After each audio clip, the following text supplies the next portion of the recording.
Sentence আমরা দু ধরনের করতে পারি, অ্যাক্টিভ ফর্মে আর প্যাসিভ ফর্মে। অ্যাক্টিভ ফর্ম তো আমরা কথা বলেই থাকি, প্রথমে কি থাকবে, সাবজেক্ট থাকবে, তারপর ভার্ব, তারপর অবজেক্ট, এই জন্য বলা হয় SVO। যেমন দেওয়া হয়েছে we keep flowers in the flower vase, আমরা ফুলদানিতে ফুল রাখি। তাহলে উইটা হলো সাবজেক্ট, ভিটা হলো এই কিপ মানে ভার্ব এটা, আর ফ্লাওয়ার্সটা হলো অবজেক্ট। প্যাসিভ ফর্মে যদি বাক্যগুলো তৈরি করতে পারো তাহলে প্রসেসিং লেখাটা খুব সহজ হয়। প্যাসিভ ফর্মটা কি, অবজেক্ট, এই অবজেক্ট এবং ভার্ব এই দুটো থাকবে, প্রথমে অবজেক্ট তারপর ভার্ব। এখানে যেমন বলা হলো we keep flowers in the flower vase, এটাই তুমি বলতে পারো flowers are kept in the flower vase, ফুলগুলো ফুলদানিতে রাখা হয়, এখানে কর্তা নেই। তাহলে এই প্যাসিভ ফর্ম করতে গেলে কিন্তু কতগুলো ভার্বের নিয়ম আছে, সেই নিয়মগুলো কিন্তু ফলো করবে।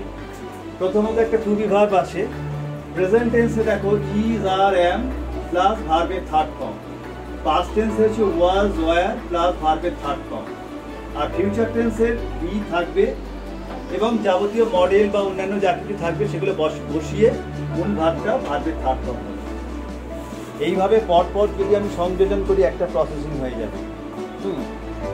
তোমাকে যদি বলা হয় একটা অরেঞ্জ জুস একটা প্রসেসিং করো, প্রথমে কি হয়, আমরা কমলা লেবু বাজার থেকে কিনে নিয়ে এলাম, তাহলে আমরা we bot oranges from the market এটা বললাম, এটা কিন্তু অ্যাক্টিভ ফর্মে বললাম, কিন্তু প্রসেসিং করতে গেলে কি করতে হবে, oranges are bought from the market মানে কমলা লেবু মার্কেট থেকে কিনা হয়, তারপরে কি করা হয়, কিনে সেগুলো পরিষ্কার করা হয়, দেন দে আর ক্লিন, হ্যাঁ ক্লিন এটা থার্ড ফর্ম হয়ে গেল, তারপরে কি করা হয়, ছাড়ানো হয়, দে আর পিল, সবই দেখো একটা করে ওই ইজ আর এইগুলো আসছে আর ভার্বের থার্ড ফর্ম, দে আর পিল, ওকে।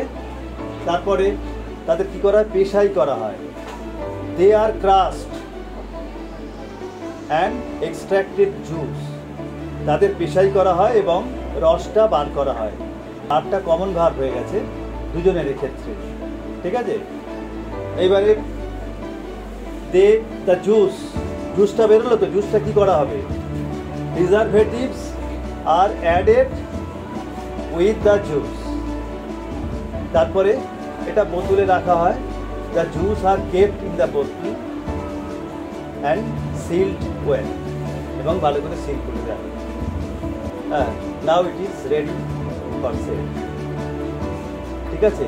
খুব সহজ প্যাসিভ ফর্মে লেখাটা, এখানে কোনো সাবজেক্ট থাকছে না, শুধু অবজেক্ট আর ভার্ব, এবং মনে রাখতে হবে অবজেক্ট এবং তারপর ভার্বটা লিখবে, একটা টু বি ভার্ব হবে আর ভার্বের থার্ড ফর্ম হবে। To understand?